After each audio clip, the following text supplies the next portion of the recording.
plaisir. Comment vas-tu aujourd'hui? Ça va bien, écoute, je pense que j'apprécie les hauts et les bas du confinement. Puis j'essaie j'en parle un peu à tout le monde, mais je pense qu'on est rendu, je sais même plus à combien de semaines. Puis là, je sens un peu que l'énergie baisse, que j'ai envie de voir du monde, j'ai envie de jaser. Fait que j'ai l'impression que ça me fait du bien aujourd'hui de faire un peu de social. Une petite dose d'énergie. Je vais me filer de vous. C'est bon. Et vice-versa, on va aussi prendre ton énergie. Petite journée grise aussi. Ouais, j'ai passé beaucoup de temps dehors, mais là, ouais. Donc, Mélanie, je peux parler, les gens savent peut-être que Mélanie est une athlète paralympique de rugby en fauteuil roulant. Je ne sais pas si tu veux nous raconter brièvement ton histoire. Qu'est-ce qui t'a amené là où tu en es dans la vie? En fait, j'ai un parcours sportif quand même assez large. J'ai commencé très jeune. Mes parents nous ont embarqués dans une aventure multisport, si on veut. Ma mère, elle nous donnait, je me souviens, le guide communautaire de la ville, puis elle disait, bon, choisis ton activité. Puis, j'ai fait autant des cours de rollerblade, de tennis que de basket. J'en ai fait vraiment beaucoup à chaque année. À mon frère, ma soeur aussi. Donc, depuis que je suis jeune, je suis un petit peu là-dedans. Mon sport principal à moi, ça a été le soccer. J'ai commencé quand j'avais 9 ans, 10 ans, puis j'ai arrêté à 26 ans. Puis entre ça, c'est entrecoupé un peu un parcours scolaire où est-ce que j'ai fait du volleyball compétitif, basketball aussi. Ça a été des sports scolaires, mais mon sport principal, c'était le soccer. Et puis après ça, dans le fond, quand j'ai pris ma retraite du soccer universitaire, je me suis embarquée dans l'aventure qui était le Ultimate Frisbee. Donc, j'ai appris un nouveau sport complètement de A à Z. Je rentre dans une nouvelle communauté. J'ai adoré ça. Mais il y a un temps où, tu sais, j'approchais la trentaine, puis les sports, un peu de sprint, là, mes jambes commençaient à cette année. Fait que je me suis dit, bon, écoute, je vais essayer de me trouver une autre activité. Puis, j'ai commencé la danse swing, en fait. C'était une petite anecdote. Ma première date avec mon copain, Michael. Puis, on est allé faire une soirée, justement, de danse swing. Puis, rentré dans la communauté swing comme ça. Puis, j'ai fait un beau 3 ans. Mais malheureusement, je suis tombée dans une acrobatie. Je me suis cassé le cou. Donc, ça a commencé mon parcours de nouvelle vie comme tétraplégique. Puis, dans ce parcours-là, je pense que ce qui est nouveau pour moi aujourd'hui, c'est que les gens à qui je parle actuellement savent c'est quoi une lésion médulaire. Généralement, quand j'en parle, il y a comme un peu ce gap-là que je dois fermer, mais là, j'ai l'impression que c'est quelque chose qu'on a tous en commun. Je ne vais pas m'éterniser là-dessus, mais durant mon parcours en réadaptation, j'ai rencontré plusieurs personnes qui m'ont parlé du rugby en fauteuil roulant. J'ai ma petite tête de personne qui dansait le swing, qui avait de besoin de, tu sais, je sais pas, s'habiller, mettre des petites robes, puis aller dans une soirée où il y avait de la musique. Je voyais pas le rugby du tout comme quelque chose qui changerait ma vie au point où ça l'a fait. Je me suis laissée embarquer dans la vague. Les kinésiologues en réadaptation, dans le temps, c'était à Lucie Bruno, sur Laurier. Maintenant, ça a changé d'adresse, c'est au Lindsay. Mais dans le temps, je me souviens, ils ont fait une démo, puis ça a été le coup de foudre. Je n'ai jamais autant ri. Je veux dire, ça a été un moment très léger dans mon parcours. J'ai appris à connaître les gens. Soudainement, je me sentais plus si fragile, si brisée. Puis, ça a été le début de mon aventure. Et que ça a été un coup de foudre parce que comment ça t'a permis de te sentir là, cette fois-là? Oui, j'ai senti une liberté que je ne sentais pas dans mon fauteuil de tous les jours. C'est sûr que c'est très, très difficile au début. Là, je me souviens, avec nos petits bras, pas très forts encore, de pousser ce fauteuil-là. C'est vraiment difficile. Il y a beaucoup de mon cerveau qui qui essayaient d'envoyer des commandes, là, de dire pousse, attrape un ballon, lance un ballon. C'était pas du tout la même chose qu'avant, donc il a fallu que je me réhabitue à ça, mais je voyais le potentiel. Tu sais. Fait que le sport, si on résume ton parcours, ça a toujours fait partie de ta vie, puis ça continue à en faire partie. Ouais. Est-ce que ta pratique du sport avant l'accident, ça a facilité le fait que tu réintègres le sport par la suite? En fait, c'est ma vision du sport depuis que je suis jeune. D'abord, ça a été principalement des sports d'équipe, puis ensuite, ça servait deux causes. La première, c'était l'exercice physique. La deuxième, c'était un cercle social.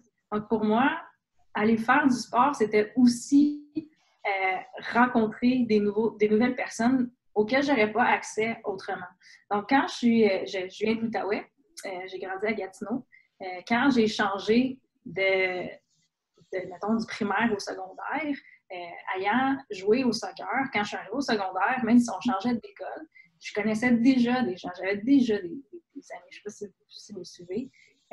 Après ça, la même chose, tu sais, inter-école, quand on fait partie du sport scolaire, bien là, on commence à ouvrir nos horizons vers pas juste les gens de notre école, mais ceux du Québec, parce qu'on compétitionne, j'ai vu les Jeux du Québec scolaire dans deux sports.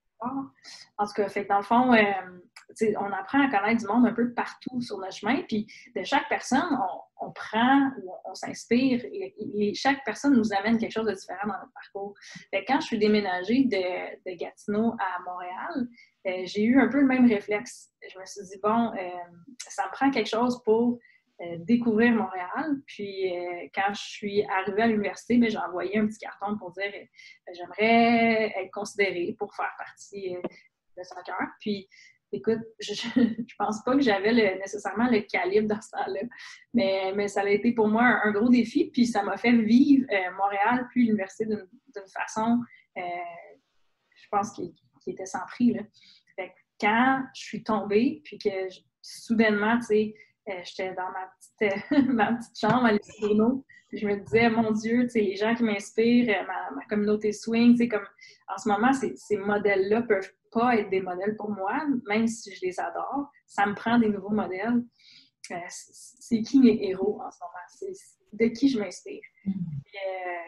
Quand je suis arrivée justement à une pratique de rugby, ben, c'est un peu ça que ça m'a amené, mais ça a déjà été ce service. Le sport a toujours eu ce service-là pour moi de m'impliquer dans une nouvelle communauté, puis d'arriver ou de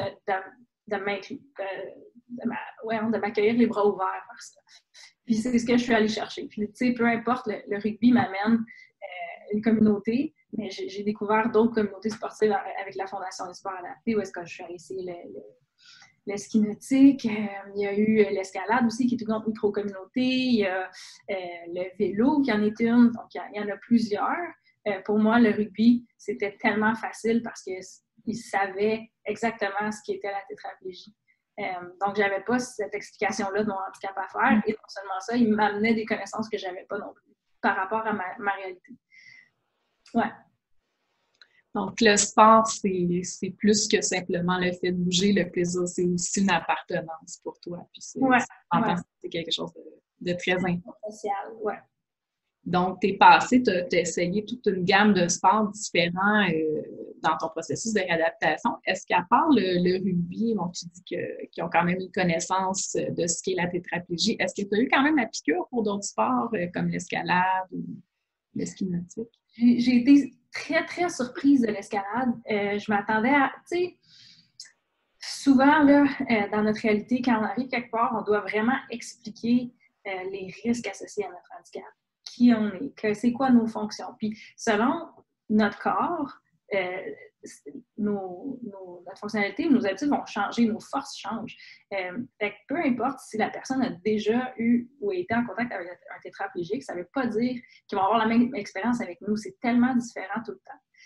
Quand je suis arrivée en escalade, ça a été dans les expériences qui étaient comme on part, on le fait, il n'y a pas d'attente, il n'y a pas d'essai-erreur, ça a fonctionné tout de suite. Peu importe, j'ai pas beaucoup de fonctions, mais on m'a accroché des crochets aux mains, on a suspendu des poids au plafond pour supporter, faire le contrepoids de ce que moi je pouvais lever ou pas. Puis éventuellement, ben, il y avait un assureur qui, quand j'arrivais pas à atteindre les cibles, ben, me boostait un petit peu. Fait que ça a été pour moi une expérience qui était atteignable dans le sens que je me suis dit, mon Dieu, j'ai été capable de monter une palissade. Ça a été très difficile. J'ai été raquée le lendemain. Ça a utilisé des muscles dans mon dos que je n'ai pas l'habitude d'utiliser même au rugby parce qu'on est très, très devant. On est très pectoraux puis biceps et tout ça. Mais l'escalade, ça me demandait d'utiliser le dos. J'étais comme, wow, c'est très complémentaire. J'ai ri beaucoup, puis ça n'a pas été quelque chose de très confrontant en termes d'accessibilité. Fait que moi, je suis sortie de là avec un plus. Là, c'est sûr qu'avec l'horaire de rugby, c'est pas quelque chose que j'ai pu poursuivre, mais je le garde dans mon petit sac d'activités atteignables. Donc, un fait notable, c'est que tu as rejoint l'équipe nationale canadienne de rugby et tu es la seule femme sur l'équipe. Comment tu vis ça? Est-ce que ça a été difficile d'intégrer une gang de boys comme ça ou ça s'est bien passé? C'est spécial parce que, oui, c'est une gang de boys. Déjà, tu sais, à Montréal, je n'étais pas la seule fille. Il y a toujours, dans mon parcours, il y a toujours une autre femme dans les autres équipes, dans les tournois. Je fais partie d'équipes comme on se fait des équipes spontanées, si on veut, où est-ce que la majorité de l'équipe, ça va être des femmes, puis il va y avoir des hommes pour compléter notre line-up. Quand j'arrive sur l'équipe nationale, être la seule fille, c'est comme plus... c'est comme un addon. C'est pas spécial. Je veux dire, il y en a d'autres qui compétitionnent. C'est juste que pour le timing précis, mes fonctions ont fait en sorte que Mélanie Labelle est sur l'équipe nationale. Puis on avait potentiellement besoin de ce que moi je pourrais offrir.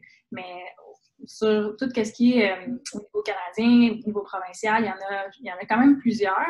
Puis je pense que l'ambition d'avoir une ligue de femmes est très, très présente et réelle. Là. Il y a des tournois qui se font. J'ai comme l'impression qu'on va pousser dans ce sens-là dans le futur. Le nombre puis les statistiques font en sorte qu'on est plus difficile à trouver. Je pense qu'il y a moins de femmes blessées médulaires déjà. Ensuite, il faut que ça soit une femme qui veut ou qui veulent compétitionner ou qui veulent s'impliquer dans ce sport-là, que ça soit sa passion. Fait que, ça diminue le nombre drastiquement. Mais éventuellement, je pense qu'on va être capable de l'en trouver et d'en motiver. Mais c'est pas une rareté. C'est sûr qu'on est moins en nombre, mais il y en a plusieurs au Canada.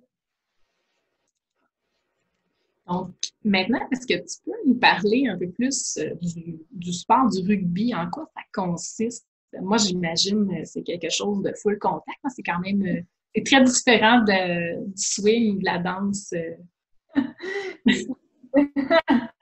T'as la même image en tête que j'avais quand ils m'ont dit « Va jouer au rugby ». Je disais « Non, je veux pas ». Les gens qui se posent dedans ou qui se font tomber, Écoute, je pense qu'il y a quelque chose qui est très, très dynamique dans le rugby qui fait que je suis capable de fermer mon cerveau puis de me concentrer et focusser juste sur le sport. Donc, il y a énormément de composantes. C'est un sport qui se joue, d'abord, c'est 4 contre 4 sur un terrain de basketball, donc les limites de terrain de basketball, disons, avec 2 clés. Donc, puis pour faire des points, il faut traverser la ligne entre 2 cônes en possession et en contrôle du ballon. Chaque équipe a 40 secondes pour scorer. On a 12 secondes pour traverser la moitié du terrain. Fait que déjà, il y a des stratégies qui rentrent dans le timing de tout ça. Puis, au niveau de la défensive, dans la zone défensive, donc dans la clé, il y a seulement le droit d'avoir 3 défenseurs sur 4 joueurs. Donc, ça devient quelque chose qui est quand même stratégique. Puis, donc c'est ça, c'est 4 quarts de 8 minutes. Puis, je te dirais que la stratégie ou le jeu se fait entre les sifflets. Donc, généralement, tu sais, quand on va regarder le sport à la télé, on va voir, puis, tu sais, quand le sifflet siffle, on pense qu'il y a un arrêt de jeu. Mais pour le rugby, c'est là que le jeu se passe. Fait que c'est un réflexe qui est très contraire à moi qui étais un joueur de soccer, où est-ce que quand il y avait un sifflet, je prenais une petite pause. Là, il n'y a pas de pause. C'est maintenant que ça se passe. Fait que, le cerveau est très, très stimulé à ce niveau-là. Puis la stratégie, ça devient un jeu là, qui est capable de prendre avantage d'un positionnement du terrain. Fait que c'est quelque chose que moi, je trouve mon sens là-dedans. Le fait d'avoir moins de fonctions, donc les 4 joueurs, dans le fond, ont des fonctions différentes sur le terrain. Il y a des hauts pointages et des bas pointages. Puis chacun se perd ensemble. Donc, c'est un maximum de 8 points sur le terrain en tout temps. Les joueurs, les classifications vont de 3,5 à 0,5. Puis, moi, je suis dans le bas du spectrum des classifications. Je suis à 1 point. Donc, ma stratégie personnelle comme joueur va être complètement différente de par mes fonctions que celle d'un joueur au pointage, sauf qu'on peut se complémenter dans nos fonctions. C'est ce que j'aime aussi. Donc, cette question-là de pointage, c'est intéressant parce que l'équipe est constituée de manière à ce qu'il y ait un équilibre puis une complémentarité des joueurs. Oui, ça inclut un très grand spectre de handicap, je dirais. C'est sûr que pour être éligible pour jouer au rugby, ça prend une atteinte à au moins 3 membres. Donc, tu ne peux pas avoir, disons, tes 2 bras complets, puis ça prend au moins quelque chose sur un de tes 2 bras d'atteinte. Une certaine atteinte qui peut être variable. Puis, quand tu dis que ça se passe entre les coups de sifflet, j'imagine que c'est des périodes très, très intenses, cardio, autant stratégiques que physiques. Hein? Oui, vraiment. C'est ça. Dans le fond, c'est ce que... en fait, quand j'essaie d'expliquer le sport, c'est là que je trouve qu'il y a la beauté du sport, parce que c'est quelque chose qui est différent d'avec les autres que moi, j'ai essayé. Mais oui, c'est qu'il n'y a pas de pause de cerveau possible. Tu te dis, bon, OK, il y a un sifflet, qu'est-ce qui se passe? C'est quoi le prochain jeu? Qu'est-ce que les autres joueurs veulent faire? Puis comment moi, je veux contrer ça. T'sais. Fait que le cerveau, c'est l'organe qui travaille le plus fort, finalement. Ouais. Ouais. Et effectivement. Puis je pense qu'il y a beaucoup de joueurs qui vont le dire aussi, justement, de par le fait que le cerveau est si occupé, effectivement, on a énormément de douleurs neuropathiques dans notre petite communauté.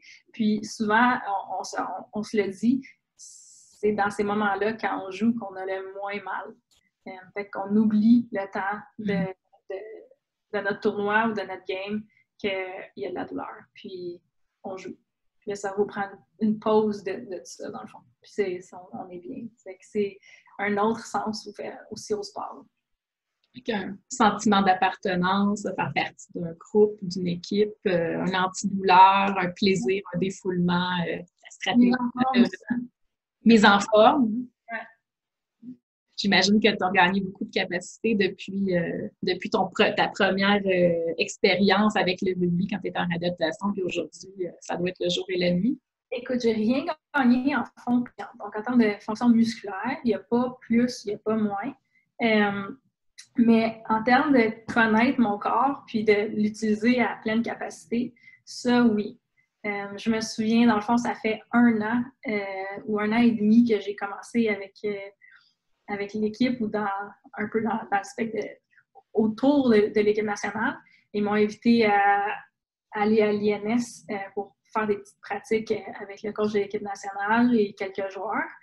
Puis juste ça, pour moi, je me souviens, ma première pratique à l'INS, c'était la première fois que je prenais le transport adapté, que j'allais dans une place publique sans mon conjoint qui, lui, était comme la personne qui m'aidait à aller à la toilette, qui m'aidait à monter les rampes d'accès, qui m'aidait à tout faire, rentrer dans ma chaise de rugby, me taper. Puis là, je partais à l'INS toute seule. Le niveau d'anxiété était à son maximum, mais la réussite de cet objectif-là, qui était pour moi quand même assez inatteignable à ce moment-là, ça m'a montré que je pouvais aller en chercher plus.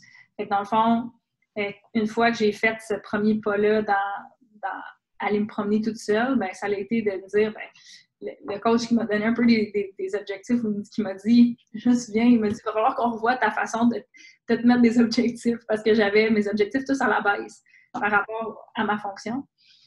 Puis il dit, non, tu vas être capable de transférer dans ta chaise de rugby. T'es-tu malade? C'est ben trop difficile. Puis effectivement, la majorité des objectifs qu'il m'a donnés, je les ai rencontrés. Puis ça m'a démontré que je pouvais moi-même m'en fixer des plus hauts aussi. Je me souviens aussi de la première fois que j'ai été invitée au camp des prospects. C'était la première fois que je partais en hôtel, encore une fois, sans mon conjoint, qui était on s'entend, là, c'est ma main droite. C'était comme mon préposé, si on veut. On était une équipe. Sans lui, je ne fonctionne pas là, dans ma tête. Là, je suis partie avec une amie qui est préposée aux bénéficiaires, mais qui ne connaît pas mon handicap, dans un hôtel qui était aussi une zone non contrôlée pour moi. Donc, est-ce que je suis capable de transférer dans le lit? Est-ce que je peux me laver? Est-ce que je peux aller à la toilette? C'est toutes ces questions-là. Fait que moi, ce que j'ai dit au coach prospect rendu là, j'ai dit, moi, pour vrai, le camp, je m'en fous. Cette semaine, mon défi, c'est survivre. Puis à la fin de la semaine, je me souviens, quand je suis revenue chez moi, je me suis posé la question, bon, OK, là, j'ai atteint tel objectif. J'ai réussi à trouver une façon de m'habiller pour être prêt le matin, petite anecdote. Pour être prête à aller à l'entraînement à 8 h ou au déjeuner à 8 h le matin, ce que je n'avais jamais fait parce que mes préposés, je n'étais jamais prête avant 11 h le matin. Je mettais mes pantalons la veille. J'allais me coucher tout habillée pour me relever le matin, pour être prête, qu'il me reste à brosser mes dents, ma pression qui remonte, parce que nos pressions ne sont pas super bonnes. J'arrivais au déjeuner à 8 h prête parce que je m'étais habillée la veille. Puis là, je passais ma journée, je me lavais, j'allais à la toilette, je me rhabillais, j'allais me coucher. Ça a été ma semaine. J'étais épuisée, mais je me suis dit, OK, j'ai réussi une couple de trucs. Puis peut-être que je vais être capable de, un jour, m'habiller toute seule. Puis ça a pris 6 mois que je m'habillais toute seule. Fait que ça m'a permis d'atteindre des petits objectifs de vie personnelle que j'aurais jamais pensé pouvoir faire. Par la bande, quand tu dis t'habiller toute seule, ça veut dire que tu mettais plus tes pantalons la veille, dans le fond, c'était le matin dans ta... Le matin, ça a été possible. Dans le fond, je suis un peu compétitive dans la vie, mais là, je faisais des compétitions avec moi-même. Fait que ce que j'ai fait au départ, c'est me minuter. Fait que j'ai calculé combien de minutes ça me prenait à mettre mes pantalons. Le chiffre, au départ, était 50. 50, et après, il fallait que je fasse une sieste parce que j'étais complètement épuisée. Puis, j'avais aucun truc. Je connaissais pas mon corps. J'avais grosse difficulté à me tourner sur les côtés. Puis, éventuellement, j'ai comme trouvé des trucs. Par erreur, j'ai basculé sur le ventre. Là, les femmes, on a des hanches, fait que c'est pas comme les hommes pour mettre des pantalons. Puis, en basculant sur le ventre, ça a été comme vraiment plus facile pour moi de mettre mes pantalons. Puis, le chiffre a passé de 50 rapidement à 30. Puis, la semaine d'après, à 16. Puis, quand ça l'a fait 16 minutes, j'ai regardé l'horloge, je me suis dit, ben ça, je suis capable le matin. Fait que je me suis mis au défi de ne pas mettre mes pantalons la veille. Le lendemain matin, je me suis levée, j'ai fait le backtrack en me disant, ben, si ça me prend 15 minutes, je vais me booker 25 minutes pour mettre mes pantalons. Puis si c'est quelque chose qui arrive, au moins j'ai le temps. Puis il y avait un petit stress, mais j'ai réussi. Puis aujourd'hui, ben, ça m'en prend 4-5 minutes à l'époque. C'est pas très long. Donc, une plus grande spontanéité au quotidien. Plus grande temps d'énergie pour ce qui compte pour toi. Oui, on s'entend que je le dis avec beaucoup d'humilité parce que dès qu'il y a une blessure, dès qu'il y a quelque chose qui se passe, cette autonomie-là disparaît. Mais pour l'instant, j'ai cette liberté-là, fait que je vais la prendre. Il y a aussi le fait que s'habiller ou mettre mes pantalons, pour moi, ça me demandait une énergie qui était dans mon calcul d'endurance. Qui me disait, quand ça sera plus difficile de mettre mes pantalons, quand ça va être normal, c'est que je vais avoir gagné de l'endurance. Puis ça, tu vois, on est à l'année 4 post-accident. Moi, mon accident, c'était en 2016. Puis mon objectif cette année, c'est de gagner de l'endurance. C'est plus nécessairement dans les petites choses, mais c'est dans l'accomplissement du cumul de ces petites choses-là dans une semaine et être capable de les rapporter la semaine d'après sans m'épuiser. Donc, c'est un peu de la gestion d'énergie, si on veut. Ça, c'est mon objectif de l'année.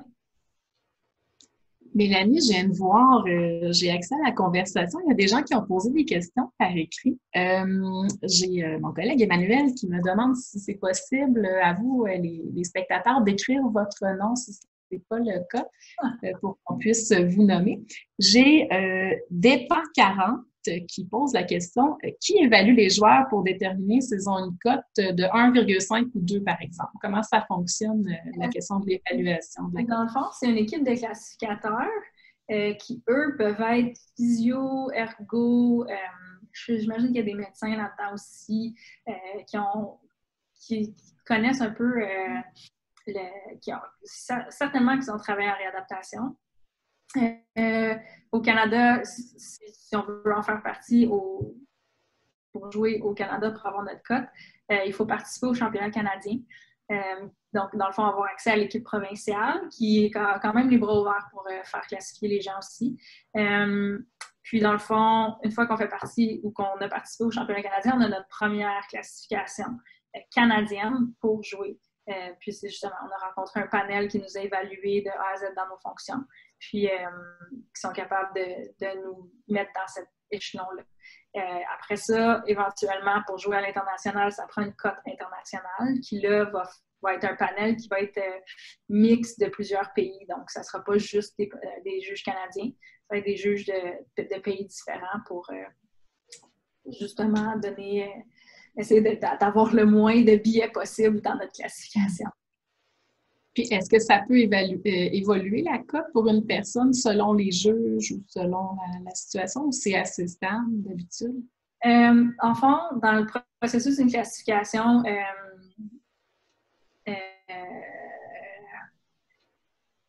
permanente, on a 3 classifications internationales à faire. Donc, au cours de ces 3 classifications-là, notre cote peut changer.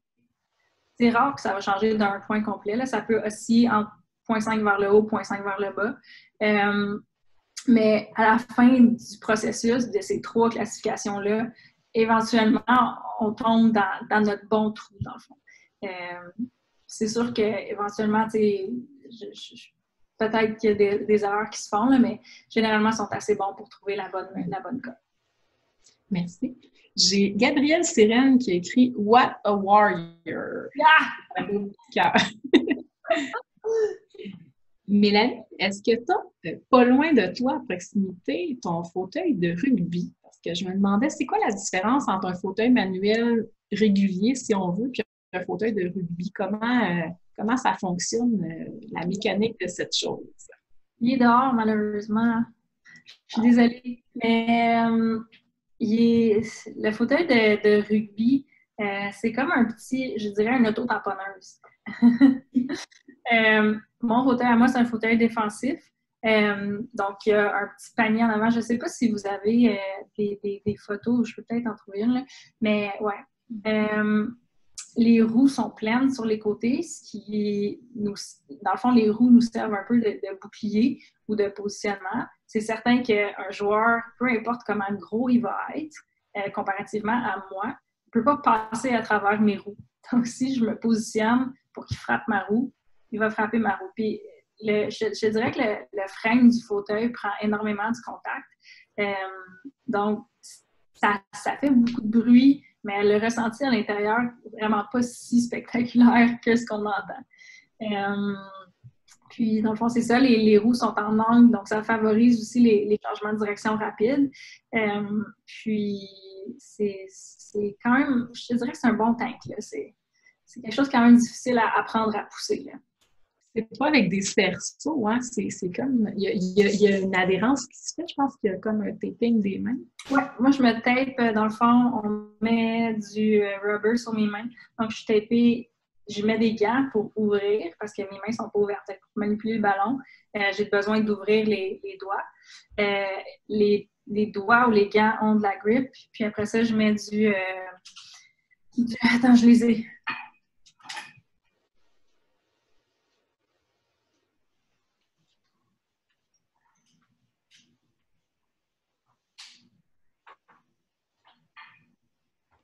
J'ai Dominique Mercier qui va nous montrer une photo bientôt. Puis après ça, j'ai une question de Charlotte Adams. Alors, les gants. Et dans le fond, ça, c'est mes gants sales. Juste apprendre à mettre des gants dans les mains fermées, c'est quelque chose. Je sais que Dominique Frappier, je pense, il va faire une petite conférence aussi en Zoom vendredi. Je vous invite à le suivre ou à écouter sa conférence. Moi, je vais être là, c'est certain. Dom, je te mets au défi d'apprendre à mettre des gants tout de suite. Fait que c'est quand même long. Mais éventuellement, là, on voit qu'il y a plein de petits trous, mais ça grippe. C'est comme des gants de football, en fait, de receveur. Ça peut être, il y en a qui mettent des gants à vaisselle, hein. C'est n'importe quoi pour que nos mains attrapent ou puissent toucher au ballon. J'ai des sleeves pour protéger mes coudes puis ma peau parce que je vais. Ça, c'est un des trucs, des acquis que j'ai eu au rugby, c'est que je contrôle beaucoup ma chaise avec mes coudes ou avec mes bras. Puis j'ai beaucoup ri la fois où je me suis fait un café, puis que je tenais ma tasse de café, mais que j'avançais puis je reculais avec mes coudes. Je me suis dit, OK, ça y est, le rugby m'a appris quelque chose. J'espère que ta tasse n'était pas trop pleine. Elle était pleine, mais je voulais pas la mettre sur mes jambes pour pas me brûler, fait que je la tenais dans mes mains. Et j'avançais avec mes bras. Puis après ça, je mets du rubber dans mes mains pour coller, pour adhérer en plus sur les roues. Parce que comme on n'a pas de préhension, ça prend quelque chose qui va coller pour qu'on puisse pousser avec une bonne efficacité puis que ça ne glisse pas, puis que toute la force de nos bras se transfère mécaniquement dans nos roues. Donc, c'est un processus. Là. Cette épée, ça me prend à calculer. Là. Je pense que ça me prend un bon 20 minutes. Là.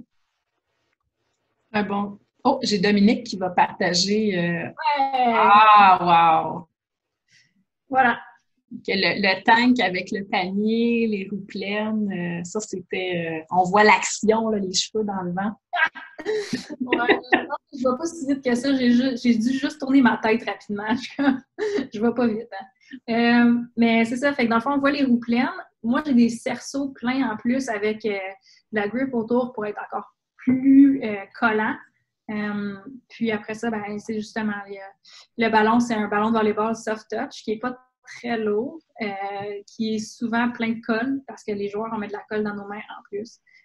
Puis c'est ça, c'est apprendre à manipuler ces ballons-là. Ça a été une expérience aussi très. Il fallait être très humble pour réapprendre à manipuler un ballon avec ma nouvelle fonction comparativement à avant. Ça a été un réapprentissage avec. Ouais. Ça, c'est. Je me suis. Des fois, là, on trouve une motivation ou une inspiration dans des phrases, dans des discussions qu'on on s'en attend pas. Puis ça a été une discussion avec mon coach pré-pratique, zéro rugby. Il venait juste d'avoir un enfant. Son enfant commençait à se lever et à apprendre à marcher.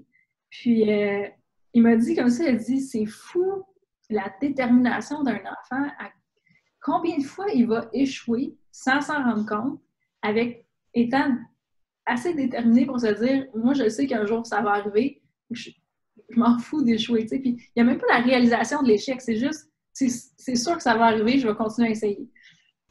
Là, je me suis dit, wow! OK, on a tous été enfants un jour, on a tous appris à marcher un jour, mais peut-être que moi, ma nouvelle façon d'apprendre, ben, ça va être un peu avec ces yeux-là, les yeux d'un enfant. Donc, je vais échouer des millions de fois, mais c'est sûr qu'un jour, je vais arriver à destination. Là, je n'avais pas le choix de la destination, je ne savais pas ça allait être quoi. Je me suis dit, dans l'échec, je vais trouver un moment donné ma place. Puis ça a été un peu ça, réapprendre à lancer un ballon, ça a été des échecs, des échecs, des échecs. Ça en a encore aujourd'hui. Puis je dois, en fait, utiliser un peu comme les premières fois, les enfants qui vont attraper des ballons, là, ils vont utiliser tout leur corps pour l'attraper. Puis à la fin, quand tu deviens adulte, ben là, tu commences à utiliser plus tes mains. Mais là, je ne les ai plus. Fait que je ne peux pas me fier à ça à 100%. Donc, je suis retournée dans les premiers réflexes d'utiliser le bear hug un peu, si on veut. Ou bien une grande surface pour attraper, pour m'assurer que j'ai un bon pourcentage de réussite. C'est encore souvent des échecs. Souvent, mon cerveau m'envoie à juste la main, puis je fais « Ah ben ouais, j'ai pas de main, tu sais.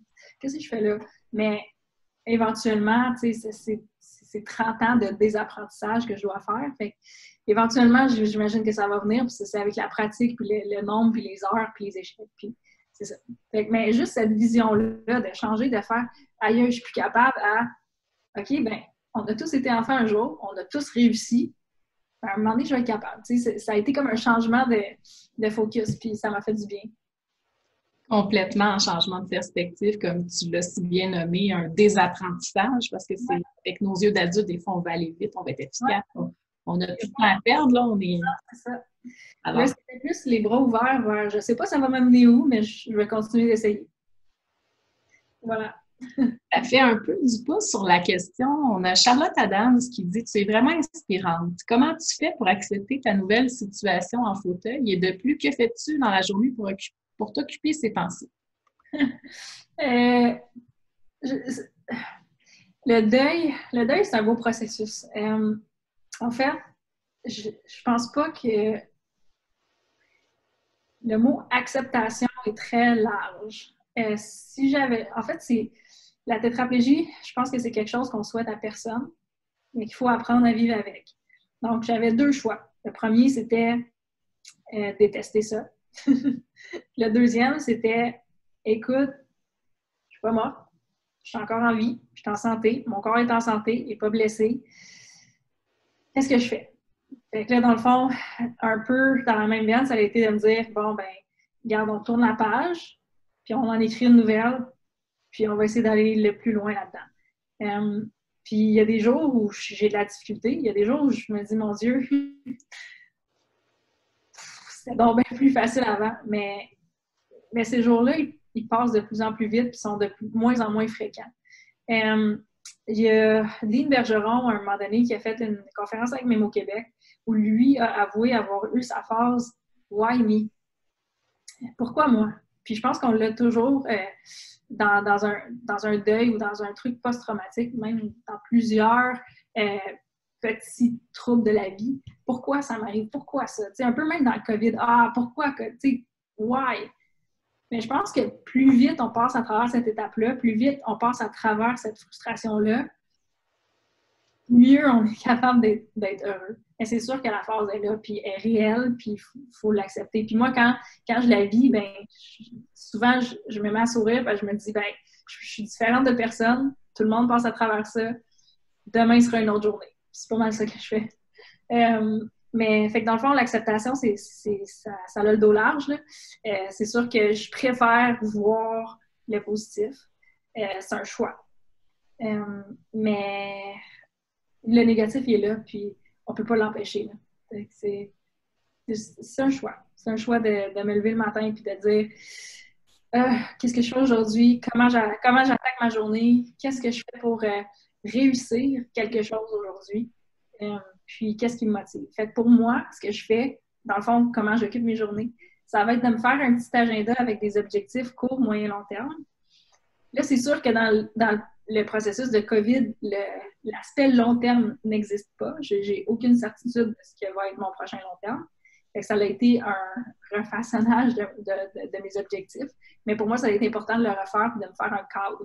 Fait que je me fais un horaire, dans le fond. Puis ce que j'ai décidé de faire pour prendre avantage de la situation, c'est que depuis 4 ans, depuis le début de mon handicap, personne ne m'a forcé à arrêter. J'ai tout le temps foncé vers l'avant, j'ai jamais pris de pause. J'ai pris le rugby un peu comme bouée de sauvetage. Puis là, je me ramasse dans, ben, j'ai pas de rugby, j'ai rien, j'ai pas de bouée de sauvetage, je suis obligée de faire face à tout ça.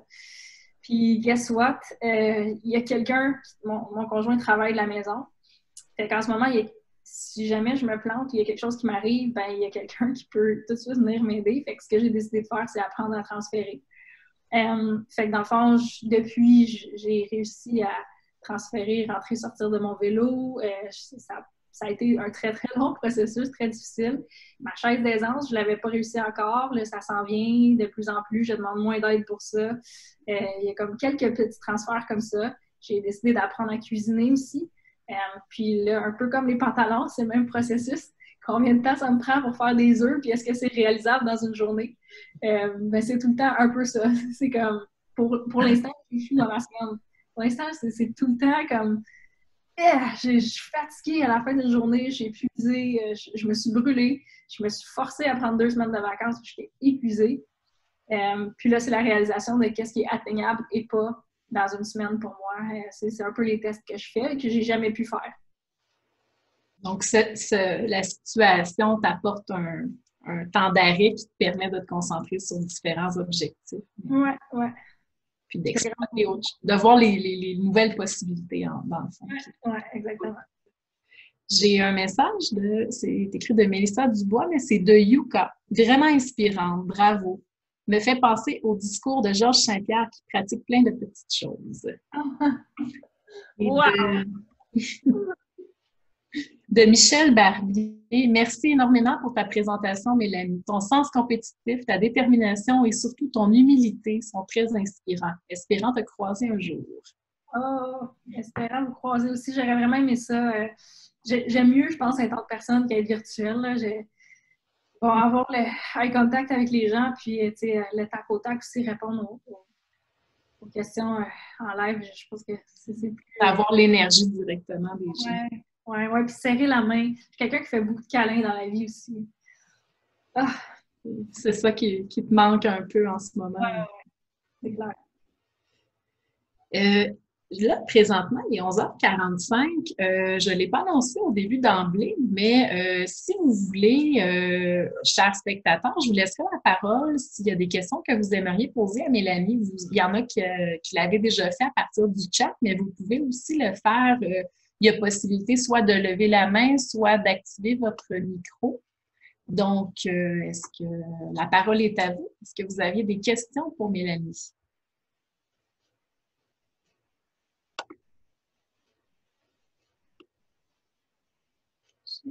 J'essaie d'apprivoiser cette là. Donc, bonjour Vanessa. Bonjour à tous. C'est correct si je commence? Oui. Bonjour. Salut Mélanie. Merci. Toujours aussi, comment dire, touchante, inspirante pour tous vraiment. J'ai beaucoup aimé, puis je tiens quand même parce que je prends des notes sur tes mots tellement qu'ils sont précieux. Tu as dit, je réapprends à jouer avec le ballon. J'ai trouvé ça intéressant quand tu as dit, bon, on apprend les bras ouverts quand on est enfant, puis après on précise avec nos mains. Et puis là, en devenant avec une nouvelle condition physique, j'ai dû réapprendre à jouer avec mon corps, à bras ouverts. Et j'ai beaucoup aimé ça parce que c'est ça que tu es, à bras ouverts. Puis après, tu as fini en disant, ça me manque les câlins. Fait que tu vois, tu incarnes vraiment tout le temps ce que tu es depuis toujours, petite et maintenant adulte comme femme. Alors, merci beaucoup. J'ai pas de questions, je suis juste terriblement touchée par tout ce que tu dis. Ah, merci. Ça me touche beaucoup. Mais ce que je trouve bien, c'est que Véronique, ensemble, on avait fait ta méditation pleine conscience. C'est un peu toi qui m'avais jeté dans ce bain-là. Je connaissais pas ça avant de t'avoir rencontré. Puis, drôlement, sans prendre parce que les minutes me manquent dans une journée. Donc, sans prendre le temps de faire nécessairement la méditation pleine conscience, c'est pleine conscience. J'ai l'impression à dire, je me suis retrouvée dans un sourire à un moment donné en me disant, écoute, le sport, c'est un peu ça pour moi. Parce que j'ai pas le choix. Ça m'oblige à être dans un moment présent, à faire une pause de cerveau, puis à être là, dans le fond. Puis ça m'a fait sourire parce que je me suis dit, la méditation est cachée un peu dans nos activités de tous les jours.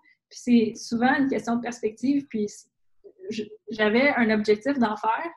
C'est un objectif que je ne réussissais pas à réaliser. En me disant, écoute, je le réalise malgré moi. Fait que je trouvais ça vraiment, vraiment drôle. Merci Mélanie. On a Maryse qui a une question. Allô Mélanie. Écoute, moi qui t'ai connue au centre de réadaptation, tu viens juste dans ton dernier commentaire dire 2 fois encore le mot sourire. Tu l'as dit à plusieurs reprises, sourire. Et moi, je me rappelle très bien le rire fou que tu as eu les premières fois où tu as joué au rugby. Alors, à quelque part, je me dis, ça, c'est la preuve. Le sourire, le rire, être capable de rire de soi, malgré avec nos difficultés. Je pense que c'est ça transparaît ton humilité à travers tout ça. Et à partir du moment où on est capable de partir de là, je pense que c'est là qu'on ouvre les bras et on embrasse la vie. Et en tout cas, tu es toujours aussi belle de l'extérieur que de l'intérieur. Bravo! Mais oui, Marie, on a eu des belles discussions en plus. Je me souviens, même ce que j'avais trouvé riche dans notre rencontre, c'était aussi la rencontre entre nos conjoints. Oui! Ça, c'est un angle du sport, du rugby auquel je n'ai pas parlé, mais pour mon conjoint, ça a été aussi de pouvoir poser des questions aux autres conjoints. Comment eux vivent ça? C'est quoi les trucs? C'est comment ils gardent leur énergie? C'est comment vivent le handicap de leurs proches? Puis je pense que c'est quelque chose de très, très... C'est sans prix, en fait. Ça a pu nous amener dans notre première et deuxième année, et encore aujourd'hui, dans le handicap. Puis là, je pense qu'on cherche à le redonner aussi au nouveau. Là, c'est ceux qui veulent venir participer ou qui participent à d'autres sports ou qui posent des questions. Je veux le redire encore, les bras ouverts pour donner ces informations-là parce que c'est important. C'est pas écrit sur Google là, comment être un tétraplégique. C'est plus du bouche à oreille. On trouve notre propre sens là-dedans. Valérie, une question. Moi, je t'avais déjà écrit, je t'ai déjà entendu parler plusieurs fois. Moi, ça fait 23 ans que je suis en fauteuil roulant. Puis c'est moi qui t'avais dit merci de me rappeler qui j'étais. Puis avec le temps, maintenant, on devient quelqu'un d'autre, puis on oublie l'essentiel, puis tu me ramènes à l'essentiel. Ça me fait vraiment du bien de t'entendre. Merci. Puis, je partage beaucoup de choses comme toi, parce que je suis un peu comme toi, que j'ai fait beaucoup de sport avant, puis après, tout ça, puis je me rappelais plus avec l'engrenage, tout ça, puis c'était vraiment très inspirant, puis c'est vraiment le fun de t'entendre. Je te remercie beaucoup. Je te vois souvent passer sur nos réseaux sociaux. On ne se parle pas souvent, mais je vois tes publications sur mes réseaux sociaux. Super. Et merci encore. Merci à toi. François. Oui, chapeau, Mélanie. Ça prend vraiment une guerrière pour jouer au rugby. Parce que j'ai entraîné l'équipe de rugby dans le passé. Moi, je suis paraplégique. Puis l'équipe était rendue tellement forte qu'il manquait de joueurs. Puis on formait une équipe de paraplégiques pour entraîner l'équipe du Québec de rugby. Ça prend puis, chapeau. Ça prend ça pour vrai. On a besoin de gens plus forts que nous. On recherche toujours un nombre de joueurs ou un volume pour être capable de compétitionner puis garder la flamme, parce qu'au Québec, on est un certain nombre d'athlètes, puis on a toujours besoin de compétitionner contre meilleur que soi pour devenir meilleur.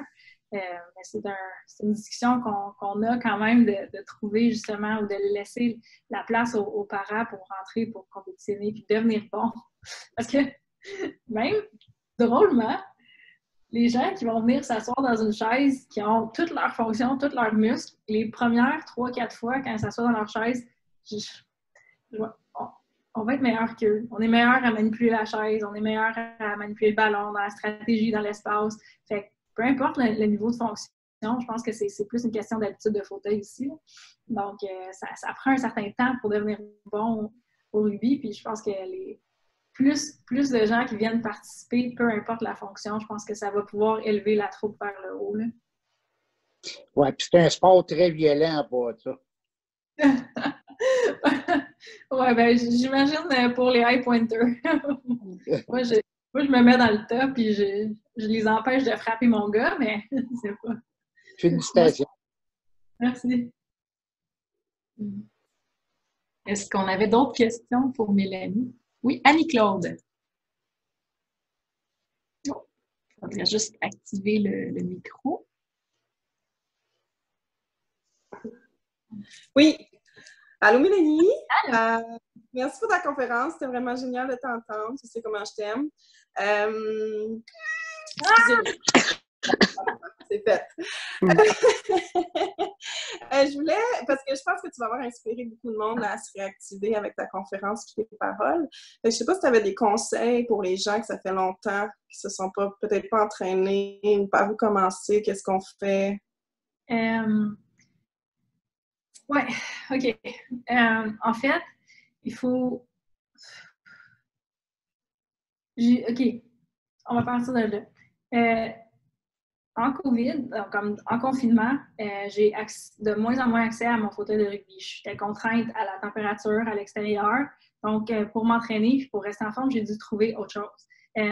J'avais, il y a 2 ans, commencé à pratiquer le vélo.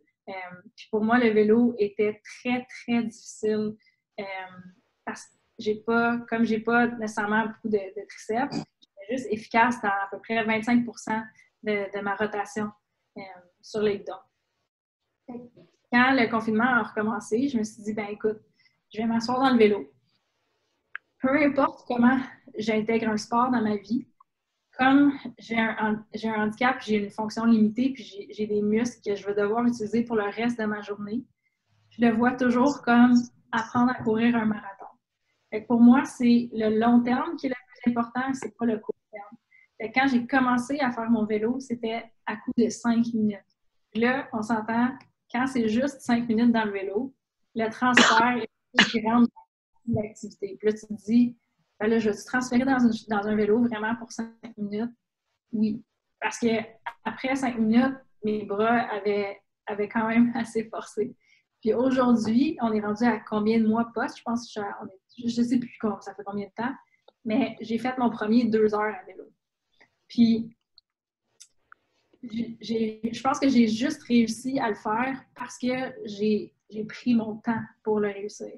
Puis là, je fais un 2 heures avec une résistance X et éventuellement, je vais monter les résistances, mais c'est ça. Je pense que c'est de le voir à petite bouchée à la fois et non pas j'y vais all out. Fait que c'est un peu, je pense, pour les gens qui commencent, qui n'ont même pas de handicap, qui vont faire du jogging, pour éviter les blessures, je pense que c'est toujours de commencer petit et d'évoluer dans le grand. Puis, éventuellement, avec le temps qui passe, on regarde en arrière et on fait « Regarde, j'ai commencé où puis je suis rendue où aujourd'hui? » Mais ça va arriver peu importe si tu as un handicap ou pas.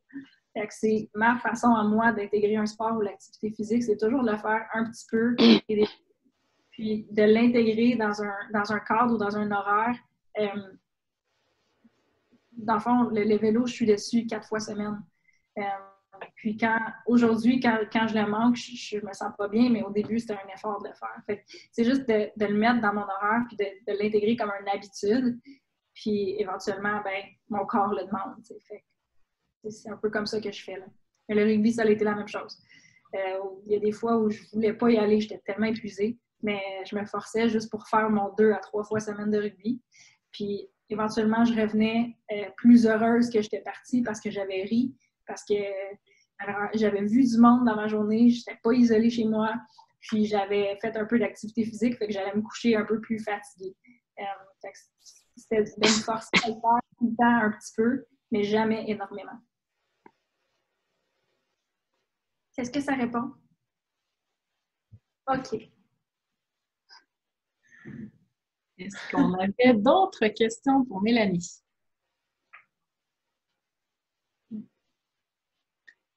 Moi, j'en aurais une. Est-ce que j'ai cru voir que tu avais eu la chance de réessayer la danse depuis ton accident en participant à un projet avec Corpuscule Danse? Est-ce que tu peux nous en dire plus? Oui, Corpuscule. C'est... France, là... France, elle m'a pris sous son aile, puis elle m'a dit « Viens danser, ma belle. » Puis, ça a été tellement confrontant, tellement difficile. Mais à chaque fois, je suis vraiment contente de le faire. Les premières fois, là, je te dirais que j'étais partie de chez moi en me disant « Je peux pas redanser. Mon souvenir de la danse est X. Mes attentes sont X. Puis ça va être complètement d'autre chose. Puis j'aimerais pas ça. » Puis malgré moi, j'ai comme découvert que peu importe t'es dans quel format, la danse c'est possible puis c'est aussi intéressant. Ce qui est un peu difficile dans mon cas, c'est de comprendre pour, mettons, un projet ou un spectacle, la partie de show must go on. Fait que si tu as une date butoir pour un spectacle, ben, tu dois y arriver. Puis là, moi, dans mes années ou dans mon vécu à date, c'est plus comment mon corps va cette journée-là. Puis ça a été quelque chose qui m'a quand même confrontée à la réalité du handicap parce qu'on a travaillé super fort pour présenter. C'était un projet, une pièce, Casablanca. Oui, c'est ça. Puis, on a travaillé quand même fort pendant plusieurs semaines. Puis, je pense que 2 semaines, juste avant la présentation, je suis tombée en transférant. Je me suis fait un bleu sur le coccyx. Vous pouvez comprendre que je ne pouvais pas être assise. Et non seulement je ne pouvais pas être assise, mais je ne pouvais pas bouger le poids sur mon corps. Donc, peu importe le travail qu'on avait fait, ben, le corps, j'ai dû rester couchée, alitée sur mon ventre pendant une semaine et demie. Puis j'ai manqué le spectacle. Mais peu importe, je continue à faire les ateliers avec eux. Puis à chaque fois, je réalise à quel point je suis de plus en plus confortable dans mon corps parce que je suis capable d'aller chercher dans les mouvements de danse avec un partenaire. Puis ça, c'est une belle réalisation. Ça veut dire que j'évolue justement dans le confort de mon nouveau corps. Puis j'aime ça voir cette évolution-là. Merci, Mélanie. J'ai une question de Grenier. Je n'ai pas le prénom. On avait une main. Sylvie. Ouais, Sylvie. Cindy? Oui, Sylvie. Oui, c'est ça. Désolée pour la voix. Ça va être court. C'est la première fois que j'assiste à une conférence vidéo. J'ai dû m'adapter technologiquement, mais j'ai pris le temps à cause de mon amie Valérie qui a parlé juste précédemment, qui m'a fait connaître le groupe. Et j'ai arrêté toutes mes activités pour écouter aujourd'hui parce que je suis une machine un petit peu workaholic. Fait que j'ai tout arrêté et ça m'a fait un grand bien. Ça fut fort inspirant. Puis je dois doser mes activités de plus en plus et de voir la vie autrement, puis avec les images colorées que tu as appelé son prénom, Mélanie. J'ai pas eu le temps de tout suivre le début de la conversation, mais ça m'a vraiment inspirée à essayer de mettre moins d'objectifs dans ma journée, puis d'essayer d'être contente de ce que je réalise au bout de ma journée, parce que j'ai quand même 5 enfants, beaucoup de responsabilités, et quand on est un petit peu limité et, mettons, diminué au niveau de l'autonomie, c'est très difficile de voir l'ouvrage et d'expliquer quand on n'est pas capable de le faire, c'est épuisant à la longue, mais de voir les améliorations que je peux faire au cours d'une journée, malgré mon handicap, ben ça a été fort inspirant d'écouter. J'ai pleuré quasiment tout le long de la conférence. Puis ça m'a fait du bien un peu. Fait que je vous remercie à tout le monde, tout le groupe, puis de m'avoir écouté. Puis encore, je me suis embarquée dans l'équipe de basketball pour essayer de retrouver le sport que j'ai abandonné depuis 11 ans. Fait que ça m'a donné encore une claque pour continuer à continuer, en attendant que tout reparte aussi, malgré le COVID. Fait que continuez vos belles conférences, bien appréciées. Merci. C'est tout. Ouais, merci beaucoup au basket. Que ce soit juste pour aller rire avec du monde. Go! Ouais, merci beaucoup. On pourrait y aller avec une dernière question. Est-ce qu'il y a une question? Mélanie, comme mot de la fin, si tu avais 15 secondes où tu avais l'attention de toute l'humanité, tu avais un message à passer, ce serait quoi? Question 1000 $. Wow! Je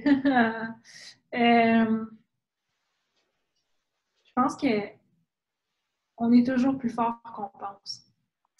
Fait que le mot que j'ai à passer, c'est peu importe le combat qu'on doit mener, peu importe le handicap qu'on a, moi, ça me donne de l'énergie de me dire que les batailles que je livre personnellement, c'est des batailles que d'autres n'auront peut-être pas amenées ou pourront mener dans le même sens que moi un jour. Donc, quand je mets un effort que ce soit dans l'accès aux besoins, que ce soit dans n'importe quoi, je me dis toujours que c'est pas juste pour moi que je le mets. Puis, tout le monde a certains struggles, donc ça m'aide à ne pas le vivre. Et avoir cette vision-là qui n'est pas nécessairement singulière du handicap, mais justement ouverte à tous les autres, ça m'aide à ne pas sombrer dans la phase whiny, si on veut. Mais de le vivre de façon commune, c'est quelque chose qui nous rend plus forts. Puis je pense que éventuellement, je ne suis même plus dans juste les lésés médulaires, je suis dans tout le monde en général. Fait que peu importe, je pense qu'on a tous besoin un peu de la même chose. Merci. Merci beaucoup, Mélanie. On a Oui! l'équipe, il y a Denise et il y a Michel qui avaient des questions si on peut les prendre. J'ai l'équipe de l'IRGLM qui dit merci, Mélanie, tu nous inspires comme thérapeute. Et de Valérie, merci mille fois, Mélanie. Donc, on va y aller avec Michel et ensuite Denise, puis on va clore là-dessus. Donc, Michel.